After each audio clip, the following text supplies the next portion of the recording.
राज्यात झालेल्या अतिवृष्टीचा फटका कन्नड तालुक्यालाही बसलाय। शेतकऱ्यांचे प्रचंड प्रमाणावर नुकसान झाले।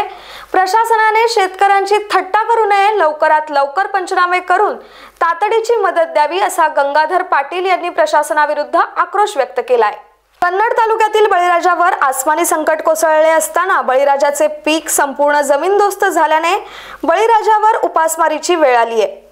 दरम्यान कापूस, मका, सोयाबीन, तूर, कांदा पिकाची नुकसान भरपाई लवकरात लवकर द्यावी, अन्यथा शेतकरी जगू शकणार नाही, अशी तिखट प्रतिक्रिया शेतकरी भाऊसाहेब शौदाणे यांनी केली आहे। कन्नड तालुक्यामध्ये काल दुपारपासून अतिवृष्टीचा धडाका या कन्नड तालुक्यामध्ये झालेला आहे आणि कन्नड तालुक्यातील शेतकऱ्यांचे या ठिकाणी अतोनात नुकसान झालेलं आहे।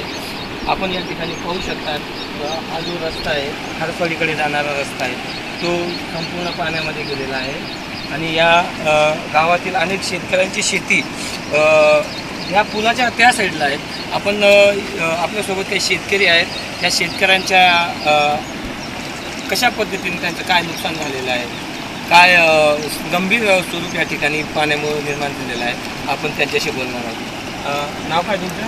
सर्वांचा संपदा काय अतिवृष्टीचा फटका कशा पद्धतीचा झाला आमच्याकडं?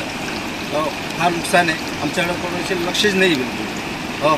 कन्नडपासून कन्नड गाडी बी बंद आहे। आमची कपाशीचं नुकसान आहे, आमची तुरीची नुकसान आहे, आमची कापूसाची नुकसान आहे। याच्यामुळे आम्ही फार परेशान झालो। आमच्याकडं प्रशासन लक्ष देत नाही, आमच्याकडे कोणी यायला सुद्धा तयार नाही आमच्याकडे कोणी। मग कर्मचारी वगैरे, शासकीय कर्मचारी वगैरे कोणीच आलेले नाही, पाणी करण्यासाठी सुद्धा आलेले नाही आमच्याकडं अजून। या शेतकऱ्याचं असं म्हणणं आहे की यांच्या शेतीची पाणी अद्यापर्यंत कोणत्याही कर्मचाऱ्यांनी यांची पाणी केलेली नाही आहे। आणखी शेतकरी आहेत, आपण त्यांच्याशी बोलणार आहोत। जरा काय नुकसान काय झालेलं आहे शेतीचं? सगळं गेले का बाजरी पाण्याचा म्हणजे कशा पद्धतीने पाणी खूप जोरामध्ये होतं ना? पाणी खूप जोरात आहे, अजून जोरातून पाहू शकता। अजून पाणी चालूच आहे पुलाला, अजून पाणी चालूच आहे पुलाला। पण विषय असा आहे का शेतकऱ्याची थोडी काळजी तातडीने घ्यायला पाहिजे, माझी इच्छा आहे।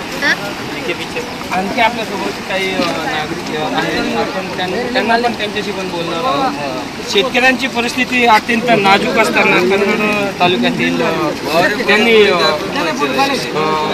त्यांचा आक्रोश आहे की लवकरात लवकर पंचनामे करून त्यांना मदत जाहीर शासनाने करावी।